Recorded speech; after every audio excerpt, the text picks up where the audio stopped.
Good morning, good morning. Good morning. Good morning, everybody.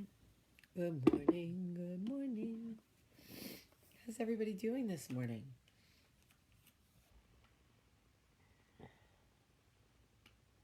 Good morning. Happy Monday. It's Monday, it's Monday. We don't celebrate Monday enough. Monday's like the middle child, even though Wednesday is really the middle child. Monday is treated as such. Oh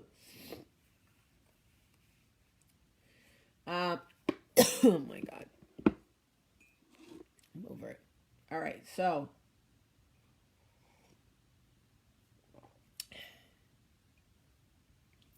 good morning, everybody, and welcome to Coffee Talk. It is Monday, April something, and I am your host, Jamie Premack Sullivan. In case this is your first Coffee Talk and you've never watched one before, you're in for a real treat because they canceled my flight to New York and I am pissed. Get everything packed, get all the kids to bed, get everything cleaned up from dinner. La, la, la, la, la. Everything that I need to do. Slide into bed with Michael, right? And I get an alert on my phone. Who the hell is paging me? Who the hell is this? Paging me at 5:46 in the morning. Oh, no, it wasn't. It was 11 o'clock at night. So I'm like, who is messaging me at 11 o'clock at night? So I look at my thing and it's Delta. Your 6 a.m. flight to LaGuardia has been canceled. I'm sorry, what? Then I spend 30 minutes on the phone with Delta. Very nice man named John Snow. I don't know if that was his real name, but that's what he said his name was. John Snow told me that the flights were canceled because apparently the weather in New York was sketchy. Tornado warnings, blase blah. My weather app says New York is fine. That's all I'm saying. My weather app says New York is fine. Now, we all know what happened the last time Delta messed me up and canceled my flight because of weather, and I fought to get on a different flight and blah, blah, blah. I crashed. Those of you that are new, I crashed. March of 2015, we crash landed at LaGuardia and landed, skid, ripped our wing off, and boom, right over the Flushing Bay. Right over the Flushing Bay. So, I didn't push it. The dude was like, bad weather in New York. I was like, I don't really believe you because my weather app says it's just a little windy, but I'm not gonna push it because next thing you know, I'll be washing cars in the Flushing Bay, and I'm not doing it. So I said, I'll wait and reschedule my trip to New York. Because the last time God had something to say to me, I wasn't trying to listen. And I ended up in a plane crash with PTSD. And that PTSD was awful. So I'm just going to reschedule my trip. Anyway, I want to talk to you guys. I don't know what's going on with my nose. I really don't. I'm over it. So anyway, all right. So what was I going to say? Oh, okay. If you want to read about my plane crash, yes, Jen, you can read The Southern Education of a Jersey Girl. And you can read about the whole plane crash. The book opens on the plane crash. It's crazy. Okay. So, all right. So everybody in New York is telling me there was crazy thunderstorms until 7 a.m. The problem is that I wasn't supposed to land in New York until 9:30. I get it. They wanted me to be safe, but now I have to reschedule my whole trip. There's nothing even coming out of my nose. It's just itching me. It's driving me crazy. So my grandmother used to say, "You're driving me crazy. You're driving me crazy." Okay. So I want to talk to you about revenge. Okay, this is really, really important to me. Okay? When I first moved to Birmingham, okay. Oh, Jon Snow. I just got it. I don't watch Game of Thrones. He was making a Game of Thrones joke, wasn't he? That guy's name wasn't Jon Snow. Damn, I got played. Ha! That's funny. All right, anyway. Oh, that's why he said winter. You know what, Delta? I don't have time for this shit. Okay, with your cosplaying customer service agents. Okay. All right, here we go. When I first moved to Alabama, I started working. You really got to hear this story, okay? This is really good. I started working with this woman. And she appeared to have everything. She had like a not an assistant, but like a number two, who like did like they were like best friends. And I was new to Alabama. I had zero friends, okay? And they were blonde, and I've never been envious of blondes. By the way, I've been blonde. I've been blonde, I've been red, I've been every color of the rainbow. I've been jet black. So, all right. But they were like blonde, and they always looked so put together. One thing I will tell you about certain Southern women, not all, not the ones that wear like the Roll Tide from head to toe, like the earrings say Roll Tide and the flip-flops, like it's a lot.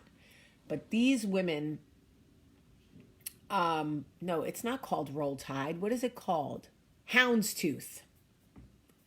Sometimes head to toe, it's a lot during football season. I'm like, woo, Chile, we get it. You love Alabama, okay. But they were always so put together. Like their outfits were always felt like they came right off the rack at Saks. And like I could shop at Saks, but I can never pull it off. Do you know what I mean? You know how like some people could just pull things off that you know you can't pull off? Anyway, I'm totally digressing. But I just want to paint the picture for you of what these women look like. They were ladies who I would go to lunch with them, and they would drink 3 glasses of white wine at lunch and eat 4 bites of a salad. Do you know that if I drank 3 glasses of white wine at lunch, I would be wasted? Okay, I have no tolerance for alcohol. That's the truth about me. Ask anybody who's my friend. 2 cocktails and I'm trying to make out with every girlfriend I have at the bar. But they had like power lunches where they drank whole bottles of white wine in their like perfect blazers. And they were the girls that changed their jewelry and their purse with every outfit. Now, I have always wanted to be the woman who could change her jewelry every day. But like, if you notice, I wear the same. I wear my State of Style sideways cross, which I love. If I'm not wearing hoops, I'm wearing studs. And I wear my wedding ring. You know? Anyway, but I always would watch them and be like, oh God, she changed her whole jewelry. It's amazing. And changed her purse. Like Danielle Yancey, God love her. Danielle Yancey changes her purse and her jewelry every day. It's amazing to me. It is amazing to me how you have the energy to take everything out of one purse, put it in another purse. Oh no, I cannot do that. Oh my goodness. No. I'll need a nap after that. So anyway, I'm just trying to like set it up for you, right? And they never raised their voice. They never cursed. They were so different than me. And I had just moved here. So I was like, oh my God. Okay. So this woman had perceivably everything, right? She ran her own business. She had these like amazing friends that I didn't have, right? And you look handsome. Well, you're welcome. So Hey, babe. Since oh, you're not here tomorrow. I was going to take you on a lunch date, but I forgot you leave. What time are you going to leave tomorrow? 9:30. Coffee date? You want to meet for coffee in the morning before you go? Okay. Love you. Okay. So you definitely canceling? Yeah, I'm canceled, sir. All right, anyway. So, here we go.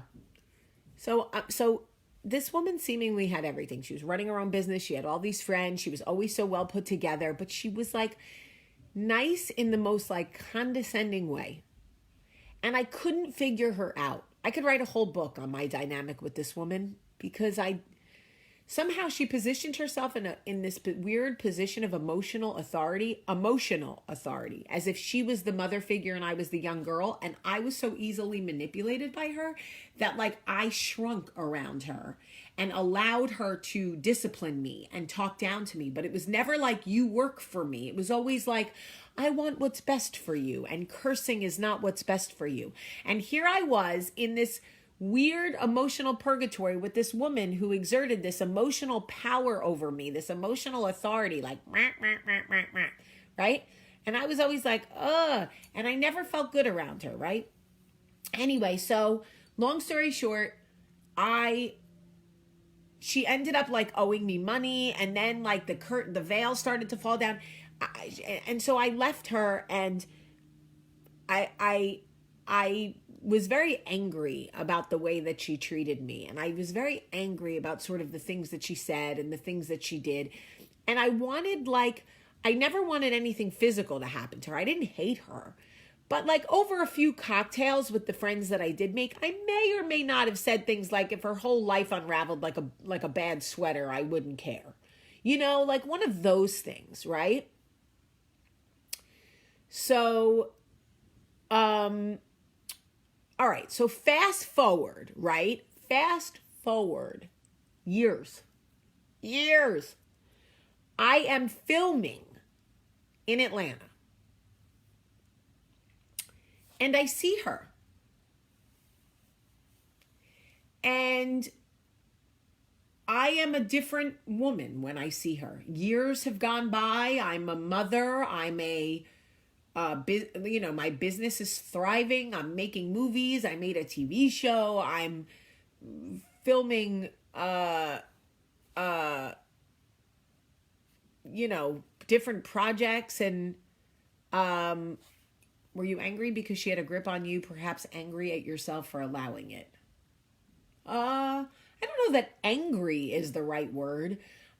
First of all, I don't like when people say they're going to pay you money and then they don't. I can't stand that. If you owe me money, pay me the money you owe me.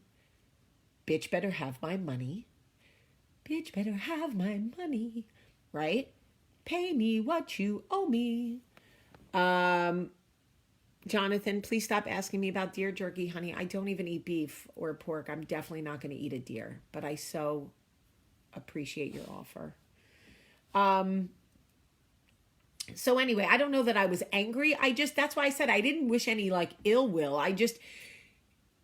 It was a weird, maybe I'm not explaining it the right way. It was like she was constantly correcting me under the pretense of like, I just want what's best for you. And like, I do think that everybody has space to grow and everybody needs to be taught, but it was like, she was always shaming me and she was always kind of minimizing me, even to the point where Michael was like, ugh, like, can we ever get through one, okay. Well, Jonathan, how was I supposed to know that, Jonathan? You're going back like 2 years and I'm 42.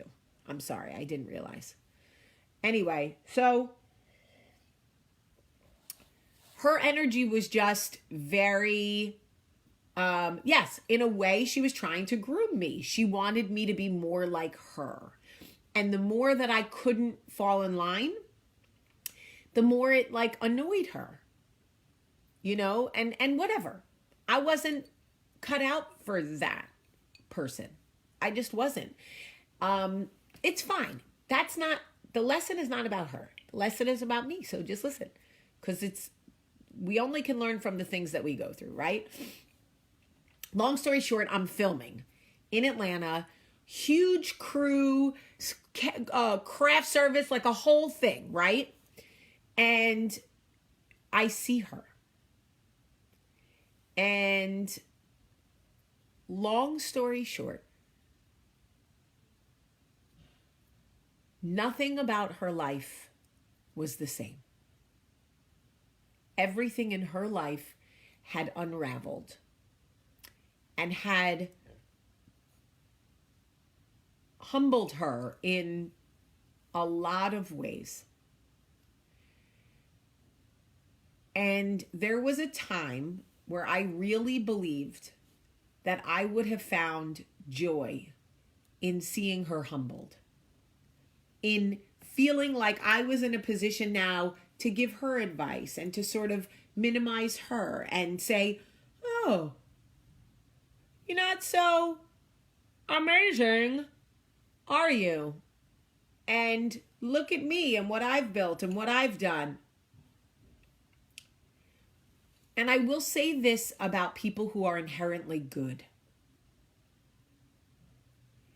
You think that you will feel happy. You think that you will. Your mind seeks revenge. And I don't mean revenge like this Jon Snow, like revenge. I don't mean like physical harm. I just mean your mind thinks that you really do want to see people get their due. But I am telling you that if you are inherently good, your heart will not agree. And you will find yourself feeling compassion for somebody. As they are brought to their knees, you will feel compassion. You will think, this should feel better, yet it doesn't feel good at all. This woman lost everything that she built. She lost her marriage. She lost her business. She lost her friend who drank the lunch. She wasn't even in like a great power suit. And all she could say is like, I'm so proud of you, Jamie. I'm so proud of what you've built and who you are and what you've done. And all I could think is this real? This is surreal right now. What is happening to me? And I share this with you to say that every minute you spend wishing ill will on someone, every minute you spend going like, I can't wait till she gets hers. I can't wait till karma, blah, blah, blah. The thing is, karma does come around. But we don't necessarily need to celebrate that. And you would think that you would. Because your mind is like, girl, I can't wait for karma. Karma, chameleon. She's right here. Let me get you her address. Nope, wrong house. This one. Karma, right here. And karma's like, I'm coming. I got this. Don't worry. I'm on my way. And you're like this. Post it up. I need to see this. I'm on a front row seat. And then you see it. And when you really witness it, I'm telling you, if you are a good person, it doesn't feel as good as you think it will. This is just my experience. Now, there are a few people who have done me really dirty. And look, there are people I've had falling outs with, and then I've heard about things that have happened to them, and I have cried and reached out to them and said, I am so sorry for the things that you are going through. And if there is anything I can do for you, let me know. And you know what? I got to tell you something. I am so thankful that that is who I am and that is my heart.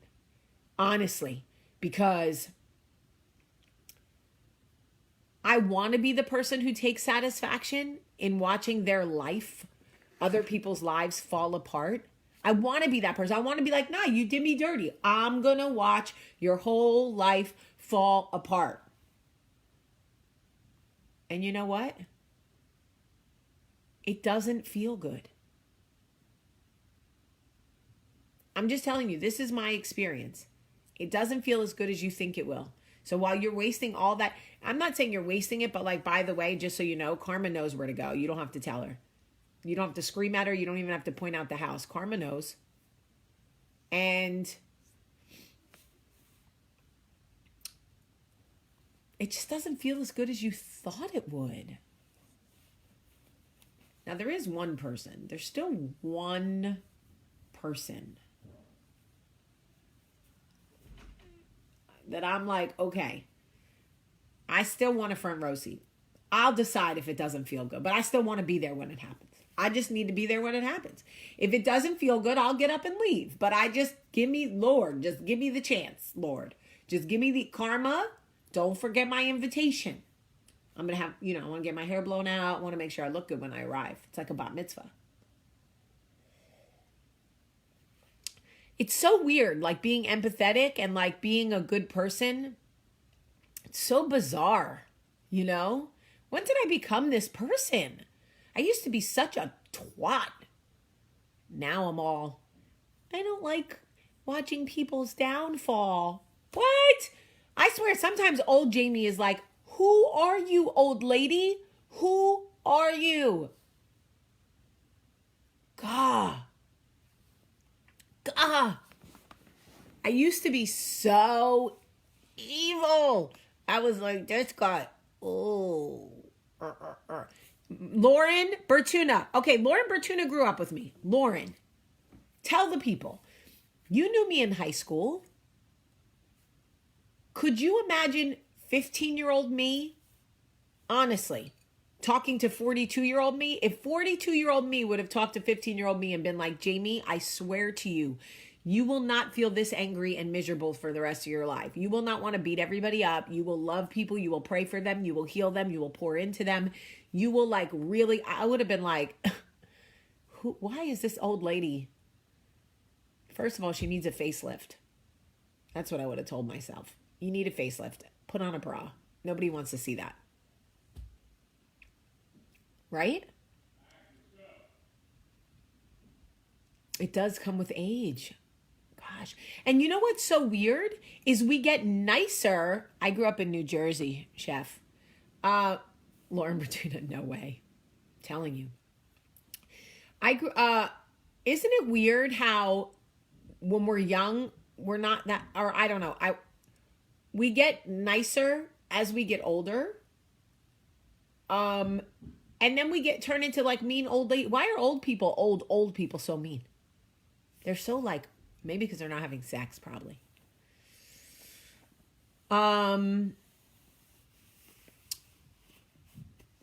Yeah, I guess I'm mature. I don't know. Is this maturity? Maybe. I don't know. I do know that God is working on me. I do know that. He really is working on me. And like, when I want to digress and when I want to get angry, he's like, come on, sis. Come on, sis. You got a job to do. Like, you're out here. I'm trying to use you. Like, come on. Come on.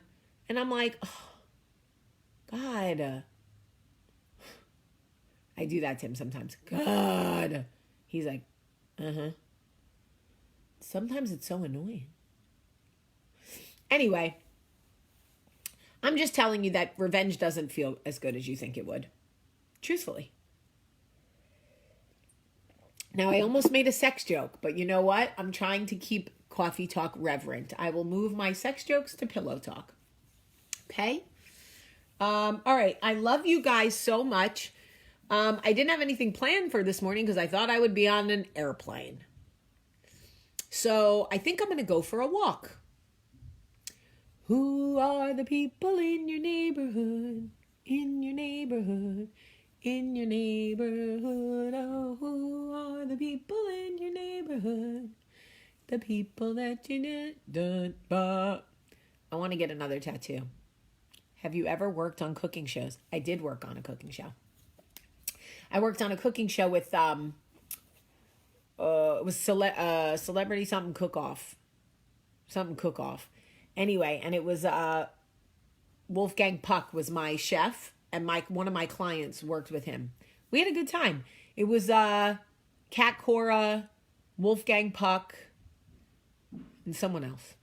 I can't remember. I'm old. In case you didn't hear, I'm 42. All right. I love you guys so much today. I'm gonna go for a walk. I love you, and I hope that you have a great, great